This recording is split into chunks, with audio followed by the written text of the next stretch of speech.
Chapter 3. Using layovers as a tool. So many travelers have condemned themselves to rotting in the airport for 5 or 10 hours while waiting for their international connections. Or they waste time in an airport hotel, thinking that a bed or TV will help pass the time more quickly. I choose to use my layovers as a bonus stop, a free pass to see an additional city or country on my way to a planned destination. If you have a full day or overnight layover, try experiencing the city. You have many options to explore. I have done everything from simply enjoying a beer at a local pub on my own, all the way to taking a tour of the Great Wall of China before heading back to the airport. On an overnight layover in Rome, I had delicious food and wine at a restaurant before having a late-night visit at Trevi Fountain and the Pantheon. In the morning, I took a brief tour of the Vatican, which included the Sistine Chapel, before heading back to the airport. Recently, I had an overnight layover at Athens and had some amazing Greek food while watching patrons participate in Greek dance. I marveled at some brightly lit ruins on my way to smoking some hookah at a late-night lounge. In the morning, I took some pictures at the Acropolis before catching a cab to the airport. Your exploration can be simple. Try a local food, check out a few historical sites, or just simply hang out at a cafe to take the city in, as brief as it may be. If you would like a more organized experience, try taking a tour if you have enough time. It can be as long or short as you want. Sometimes you will have enough time for a group tour. In other situations, you may want to pay for a tailored private tour that includes transportation to and from the airport. Most major cities in the world offer a hop-on, hop-off bus tour that stops by most of the major sites and landmarks in a particular location. Headphones are offered for pre-recorded information about each stop in 8 different languages. These tours are a great way to see a city in a short amount of time on a layover.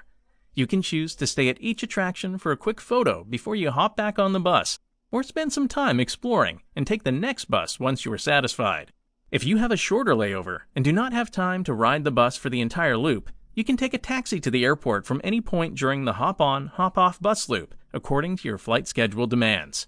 Besides experiencing a new culture for a few hours, taking advantage of your layover also allows you to decide if it is worth coming back or not.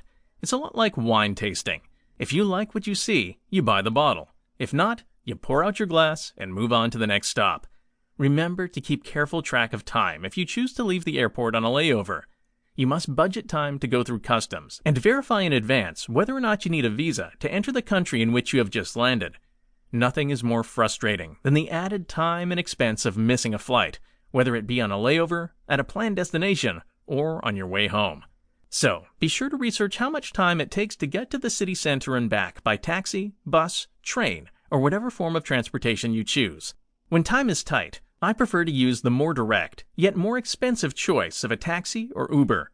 There is no hassle with overshooting your train stop, and the drivers usually know the best routes to the airport. If you do your research and manage your time properly, you have just added another stop to your itinerary, for free. Go to www.internationaltravelsecrets.com for a free layover planning checklist. A lot of people accuse me of being crazy, or complain that 4, 8, or 12 hours is not enough time to experience a city. But where is it written that you must spend 2 weeks in order to enjoy your time in any given country? No one says you must experience every corner of a city or country in one trip. If that is the way you choose to do it, please feel free. We all need to travel in a manner that fits our unique interests best. However, this book is for those of you looking to find new, maybe better, and cheaper ways of seeing what the world has to offer. Picture it as going to a buffet. You place samples of what looks good on your plate and try them. When you return, you fill up only on the food items that you enjoyed most.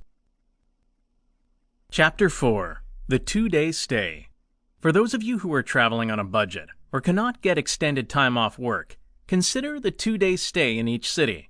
I created the 2-day stay to maximize the number of cities or countries I can visit on a trip. This method allows me an opportunity to see a city and/or its surroundings without spending the typical 2-week vacation there. On day 1, I take an organized tour, and on day 2, I casually explore the city on my own. After researching what I find to be the most interesting landmark in a desired destination, I book a tour for the first day that covers the majority of these landmarks. This enables me to get the lay of the land in a particular city. Tour guides offer a wealth of information, not just about the sights and landmarks, but also about local cuisine and nightlife. Then, On the second day, I can revisit the places I enjoyed from the tour, or go somewhere entirely new.